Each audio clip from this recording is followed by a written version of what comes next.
General Patricia Washington walked into Riverside Police Station in civilian clothes, knowing she might not walk out free.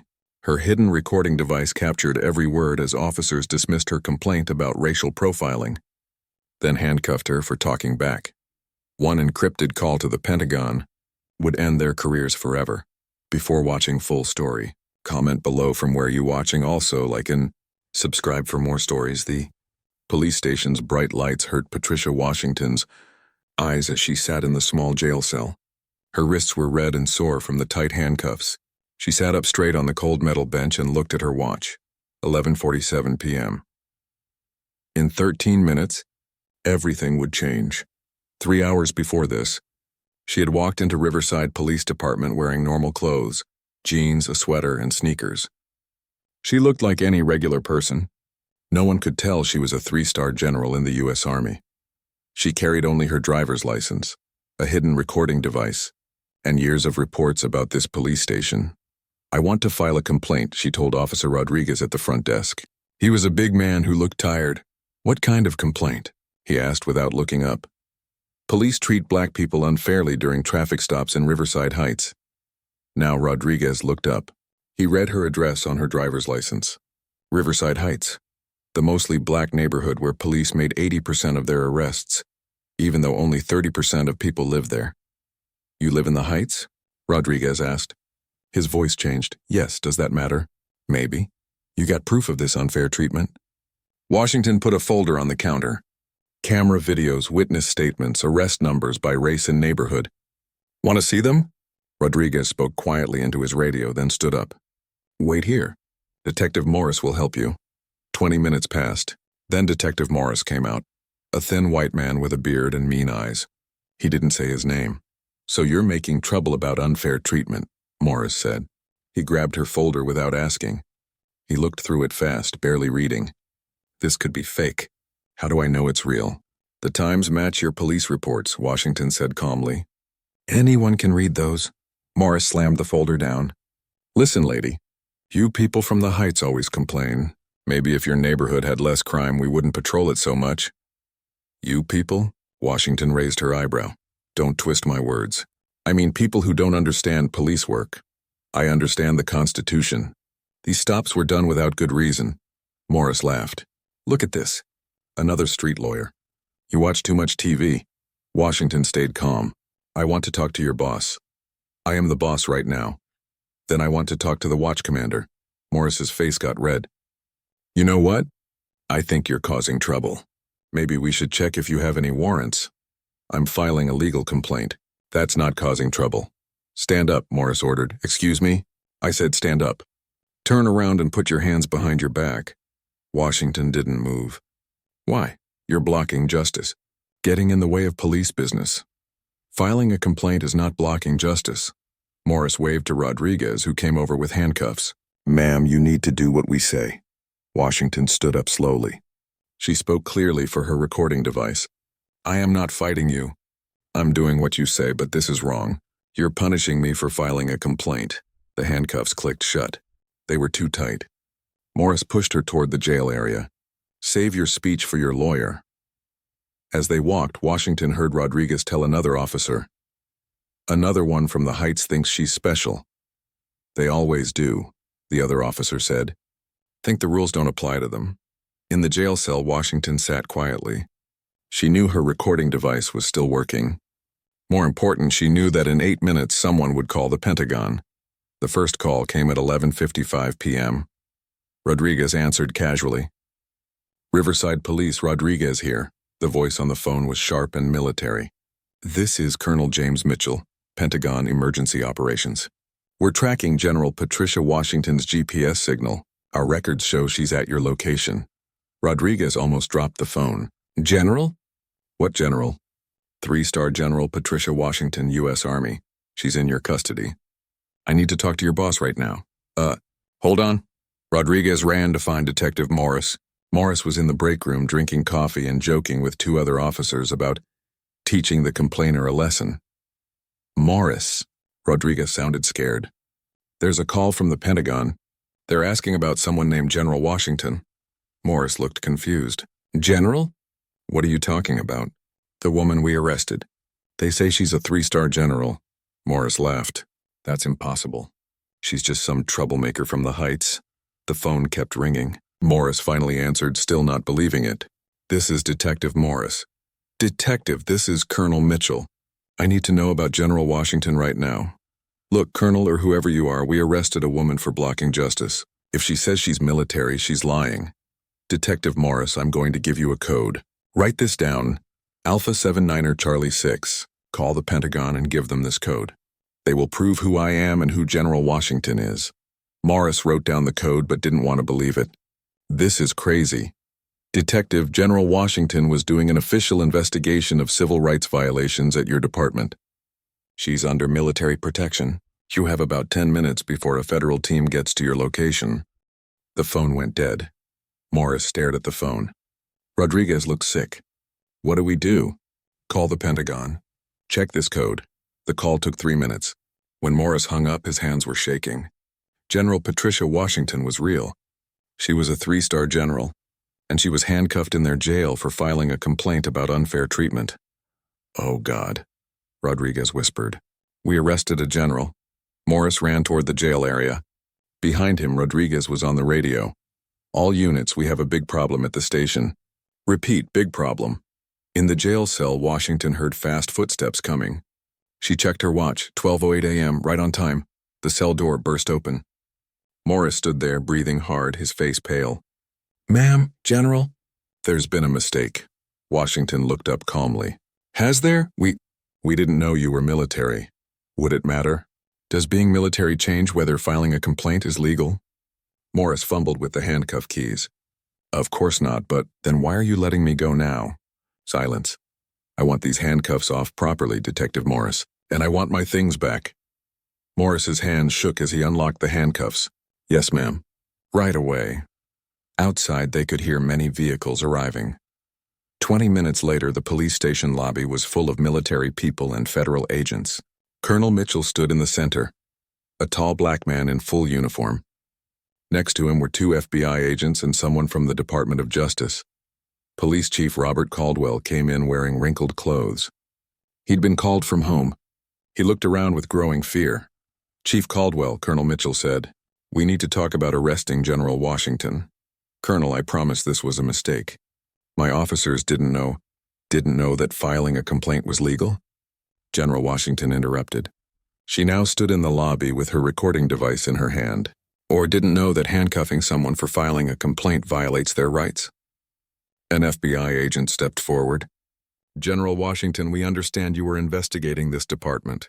That's right. For 6 months, the Army has been documenting civil rights violations by this department. Military families in Riverside Heights have filed many complaints about unfair treatment. She handed over a thick folder. This has proof of racial profiling. Too much force and punishment for people who complain. Tonight's arrest just proves the pattern. Chief Caldwell looked sick. General, if there were problems, you should have called me directly. Chief, your department got over 40 complaints about racial profiling this year. How many officers were punished? Caldwell didn't answer. 0, Washington continued. Every complaint was either thrown out or the person who complained got punished. That's why we needed federal investigation. Detective Morris, who had been quiet in the back, suddenly spoke up. She was causing trouble. She wouldn't stop arguing. Washington turned to face him. Detective Morris, I recorded our whole talk. Want me to play it? Morris went quiet. The Justice Department representative opened his briefcase. Based on tonight and the evidence from the past 6 months, the Department of Justice will file federal civil rights charges against this department. Chief Caldwell stepped forward. Wait a minute. One incident doesn't mean... Chief, the FBI agent interrupted. We're not talking about one incident. We have proof of systematic civil rights violations. General Washington's arrest tonight was the final proof we needed. Colonel Mitchell spoke to the room. General Washington volunteered to test this department's response to a real complaint.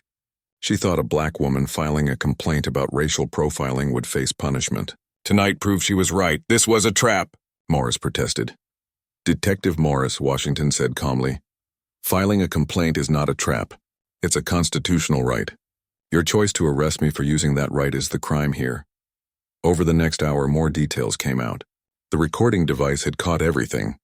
Morris's dismissive attitude, his racial comments, the decision to arrest Washington without cause, and other officers' mean remarks about people from the Heights. The investigation had actually begun 8 months earlier. Sergeant Lisa Chen, a military police officer, was stopped 7 times in 2 months while driving through Riverside in regular clothes. Each stop was for small or made-up violations. Each time she was questioned extensively about where she was going and why she was in a nice neighborhood. When Chen filed a complaint, she was told the stops were random. When she showed dashcam video of white drivers speeding past without being stopped, her complaint was dismissed as lacking evidence. Chen contacted Army Criminal Investigation Division, which began investigating. They found that Riverside Heights residents were stopped 5 times more than residents from the mostly white Riverside Valley area.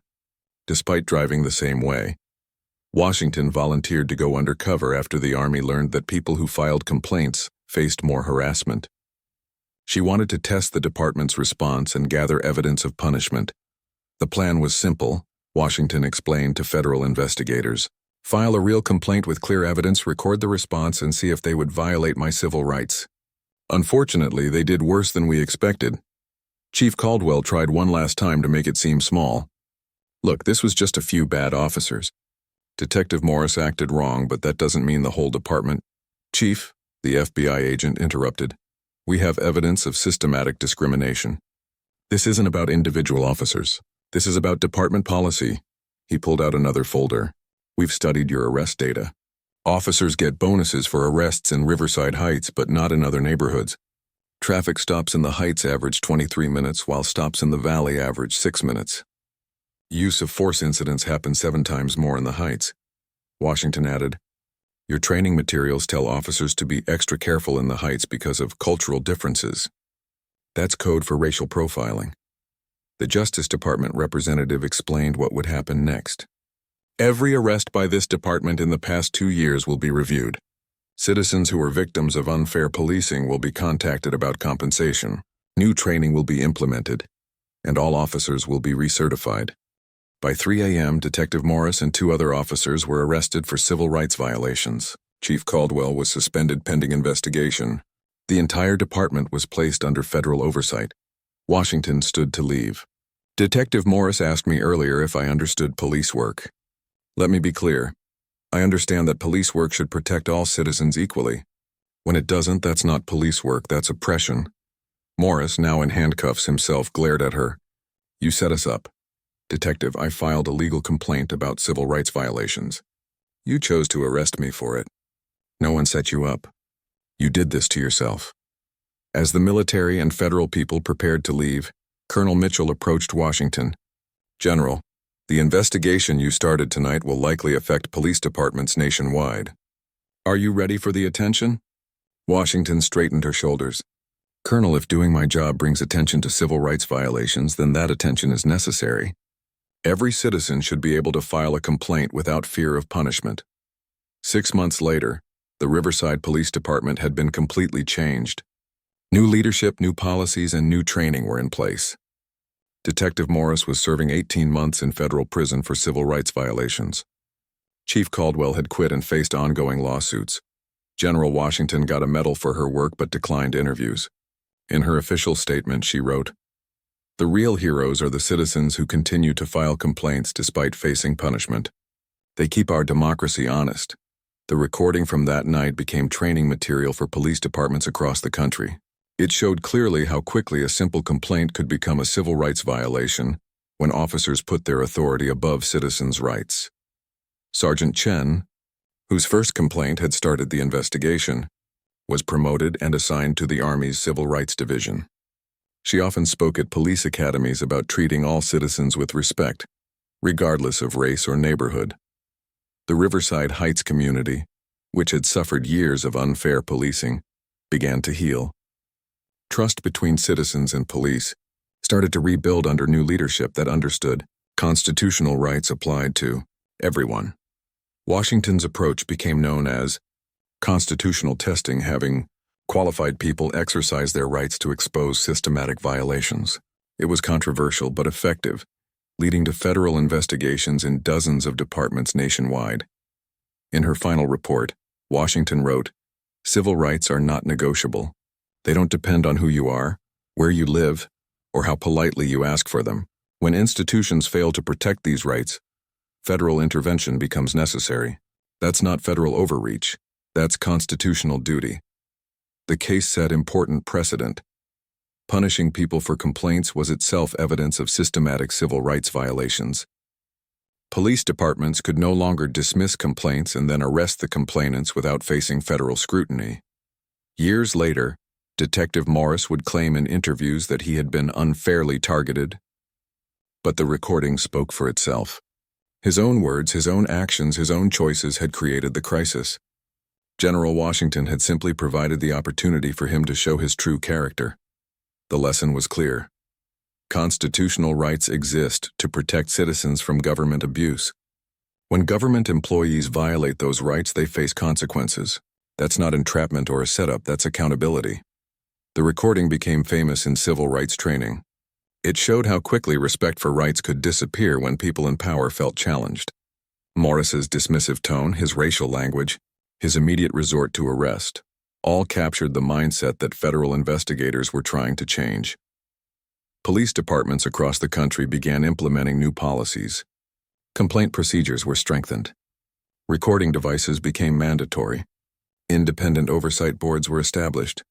Training focused on constitutional rights rather than just law enforcement techniques. Washington often spoke about the investigation in later years. "This wasn't about me," she would say. "This was about a system that had forgotten its purpose. Police exist to serve all citizens equally. When they start treating some neighborhoods like enemy territory, they've lost their way." The Riverside case became a model for federal civil rights enforcement. It showed that systematic violations required systematic solutions. Individual bad officers were part of the problem, but the real issue was policies and cultures that allowed discrimination to flourish. Chen, the sergeant whose traffic stops had started everything, often reflected on how one complaint had led to nationwide change. "I just wanted to drive to work without being harassed," she said. "I never imagined it would lead to federal investigation." But that's how civil rights work. One person's courage can change everything. The recording device Washington carried that night became a symbol of transparency. Citizens began recording their interactions with police. Departments that had resisted body cameras suddenly embraced them. Sunlight, as Justice Brandeis had said, proved to be the best disinfectant.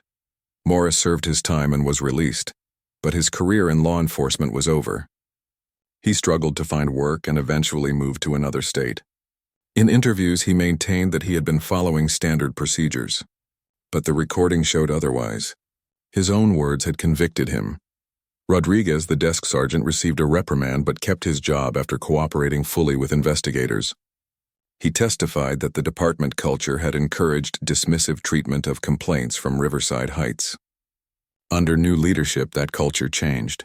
The investigation sparked similar operations in other cities. Federal agents began using constitutional testing to identify systematic violations. Always legally, qualified personnel exercising genuine rights to expose illegal retaliation. Washington retired from the Army 2 years later, but continued working on civil rights issues. She joined a nonprofit organization that helped communities document police misconduct and file federal complaints. Her expertise in military investigation techniques proved valuable in civilian contexts. The Riverside Heights community, once fearful of police contact, began engaging more actively in public safety discussions. Community policing initiatives replaced aggressive enforcement tactics. Crime rates remained stable while complaints dropped dramatically. New officers hired by the Riverside Police Department received extensive civil rights training. They learned about the investigation and Washington's arrest as an example of how quickly good policing could turn into civil rights violations. The message was clear. Respect for rights wasn't optional. The Department of Justice used the Riverside case to develop new guidelines for investigating police departments. The pattern established there: systematic discrimination, retaliation against complainants, leadership that enabled violations, became a template for recognizing departments in crisis. Washington's final words at her retirement ceremony captured the essence of the investigation. Democracy requires courage from both citizens and those who serve them. Citizens must be brave enough to demand their rights. Officials must be brave enough to protect those rights even when it's inconvenient. When either side fails in that courage, democracy suffers. The empty jail cell where Washington had sat that night was eventually converted to a community meeting room. A small plaque on the wall read, "Constitutional rights belong to everyone, everywhere, every time." It was a reminder that freedom requires vigilance, and justice demands accountability. The story of that night, a general in handcuffs, a phone call to the Pentagon, careers ended by truth, became part of civil rights history. Not because it was unique, but because it was documented. How many other complaints had been dismissed with arrests? How many other citizens had been silenced by intimidation? Washington's courage to put herself at risk had answered those questions. The systematic nature of the violations, captured on recording and documented in data, could not be dismissed as isolated incidents. Change became inevitable once the truth was undeniable, and that, perhaps, was the most important lesson of all. Truth, properly documented and courageously presented, remains the most powerful force for justice in a democratic society.